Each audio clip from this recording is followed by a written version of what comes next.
Old Testament story about some minor league prophet. Never quite made it to the majors. Like most of those Old Testament prophets, he pitched his message hard, low, fast, down in. His name was Hosea, and he used to walk all over Israel with the signboard on, and on one side of the signboard it said, "Repent," and on the other side of the signboard it said, "For the end is near." He was quite a sight. Didn't win too many games. His ERA average was pretty low, pretty high.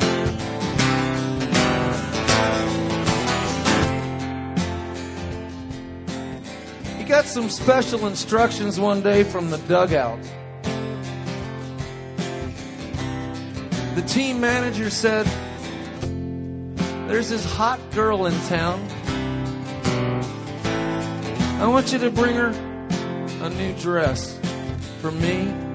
Bring her a new dress for me. And I want you to dress her up in love. And I want you to dress her up in love." The good Lord told Hosea to go marry the town prostitute, whose name was Gomer. She was, you might say, the life of every party. A little heavy on the jewelry, a little thick on the lipstick, and not too choosy about the men or the booze. At first she thought Hosea was kidding. No, I'm not kidding. I'm under orders from the management. I want you to be my wife. She thought the old kook was just flat out crazy, but not that much crazier than any of the other fools she was hanging out with night after night. And besides, she needed a new dress. So they got married, Hosea and Gomer, the unlikely pair. And most of their friends didn't give them a snowball's chance in hell that the marriage would last. They had a few kids, and Hosea, the minor prophet, still throwing low, hard, and fast, and on the inside, would name them odd little names like God is coming to kick your ass if you don't straighten up. And he would name these kids these names and send them off to school, and you can imagine when the roll was called what they felt like. Meanwhile, our minor league hero was off the sawdust trail, beating it up and down Israel, playing for every farm team he could find that would have him. Some of Gomer's friends called her up one night and said, "Oh, sweetheart, the kids are in bed. Come out and throw down with us, babe." So she took him up on the offer, and pretty soon she was back to her old ways. She was back on her old stomping ground, but that dress was looking a bit sullied and muddied and torn and battered and broken. She'd lost some buttons and some of the jewels that clung to the hem. No matter, she felt back at home. Meanwhile, her husband was heartbroken.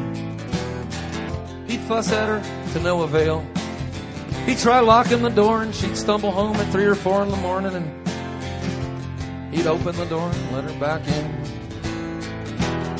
fix her some coffee, give her a cold shower and tuck her in bed and let her sleep it off. Finally one day, she just didn't come in at all. Stayed out all night and she didn't come in at all.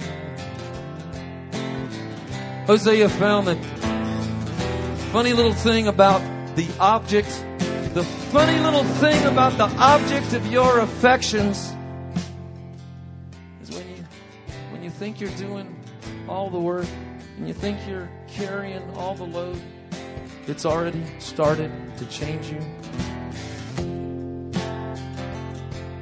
And the garment he was wearing looked a lot like the garment she was wearing. He took off. He found her passed out drunk above an adult bookstore. He had to pay a pretty big fee to get the management to let her out of her contract. But he was just glad to have her back. And she was glad to be had.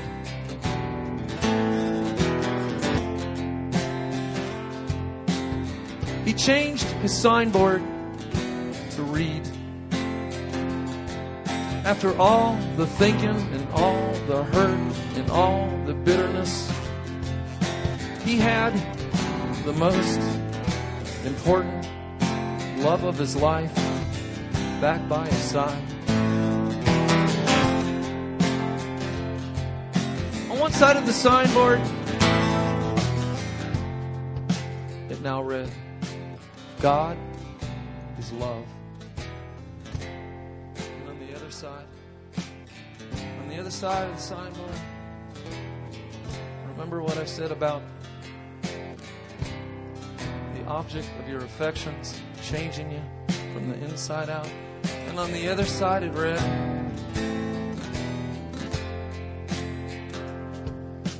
there is no end